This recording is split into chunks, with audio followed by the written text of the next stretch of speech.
Yeah, Brian, just a tragic loss for the UMaine football program. They're coming out of the tunnel and they're getting ready to go out onto the field for the season opener. I'm Gullickson here in Eastern Washington. The University of Maine football team ready for the national semifinals. We caught up with the boys to hear their take on what it's like to win a game at the buzzer at the tournament. Two seniors over at Herman High School learned about that more than anyone this summer.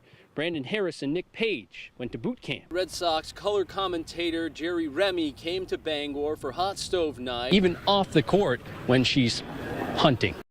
The national semifinals are the final stop for the University of Maine football team, falling today at Eastern Washington. Turnovers early led to points in a big hole that they couldn't get out of, and the Black Bears are disappointed about ending tonight. It wasn't our day today, but credit them. They played really, really well, won a lot of one-on-one matchups, but we'll be back.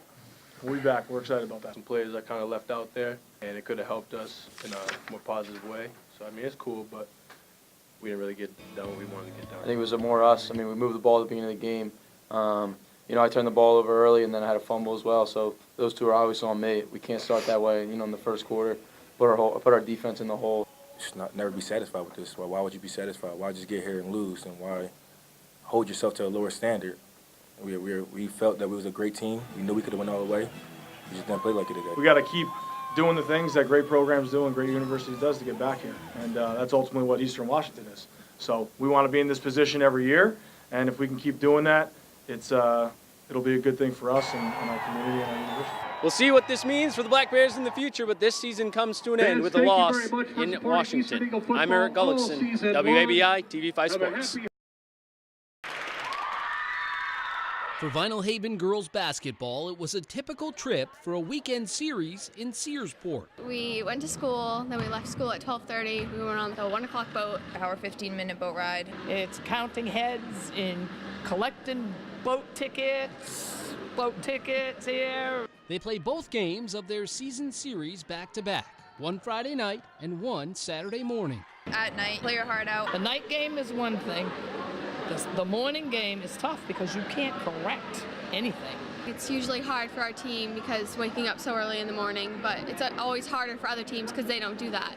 But we do every weekend. The game's at 9 o'clock. We're going to be up early. We're going to be tired. And it's going to take a little bit to get into the game. To do it takes a whole different level of dedication to basketball. You need to sleep on a hard gym floor. It's kind of cold in the schools also in the middle of winter, so it's really hard to get a good night's rest. That's right, Vinyl Haven sleeps on their opponent's gym floor in between the two games. Well, some people bring air mattresses, but like when you're on the ground, it just feels like you're laying on rocks sometimes, like in certain places. It's prepared them for the tournament schedule for Class D South. We had to play, I think it was an 8 or 9 game at the Augusta Civic Center last year in the morning, so it was just regular for us. They were region runner-up last year. All the fire trucks, they all come down when we walk off the boat. Everyone's down there cheering, and it's a big deal on the island. Led by a core of 6 juniors. They are full steam ahead towards their goal of going further this month. Vinyl Haven hasn't won state, so we're hoping that if there's a chance, we might be able to get it one of these years, so that would be really special.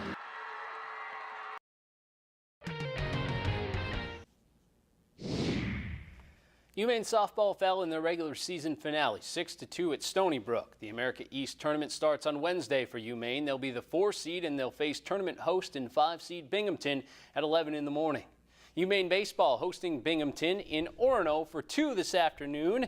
Bearcats opened up a big lead. Paul Rufo rips a triple into the gap. 2 runs come in on the play, and the Black Bears got in a 7-0 hole, but the offense did get going in the bottom of the inning. Jonathan Bennett comes up with a bases-loaded clearing double. Hernan Sardinas, Chris Beck, and Danny Casal score, but Maine falls 7-4. Game 2 does go to the Black Bears 4-2. Those two teams will play again Sunday at 11 a.m. in Orono. Husson softball hosting the conference tournament this weekend, playing an elimination game against Thomas.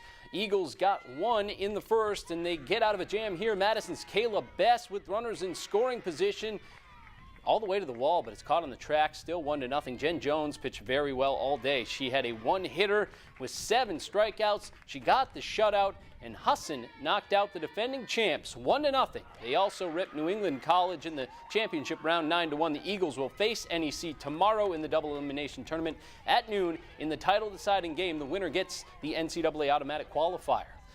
Waterville's Purnell Wrigley Field has officially signed a deal to host the 12U Cal Ripken Baseball World Series in 2020. Waterville Cal Ripken baseball team will be the host team. They hosted the Cal Ripken New England tournament last summer. UMaine football wrapped up spring ball yesterday with the Jeff Cole Memorial Spring Game.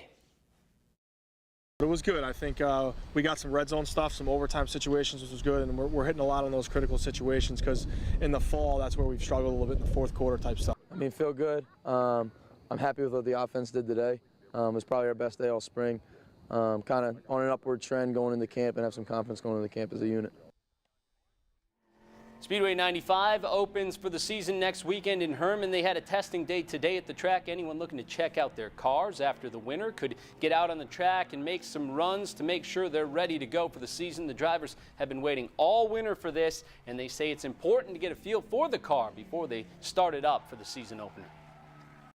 Test day, it's the first time we've had it out this season. Got a different engine in it, and we just want to shake it down, make sure everything works like it's supposed to. Got to make sure we're ready for next week. We're going to have to fine-tune things over the week, and just want to make sure the big things are ready to go. I think we'll be in pretty good shape. This car's been real good to us over the years. Distance racing put a nice setup in it, and the thing's been really fast the last 2 seasons, so hopefully we'll carry the speed this year. And Kentucky Derby Day means the start of the harness racing season at Bangor Raceway, and what a day it was. A good crowd on hand thanks to some good racing, and the great weather probably helped a little bit. Many of the drivers have already been racing at Scarborough, but they were excited to open up the 135th season of harness racing at historic Bangor Raceway.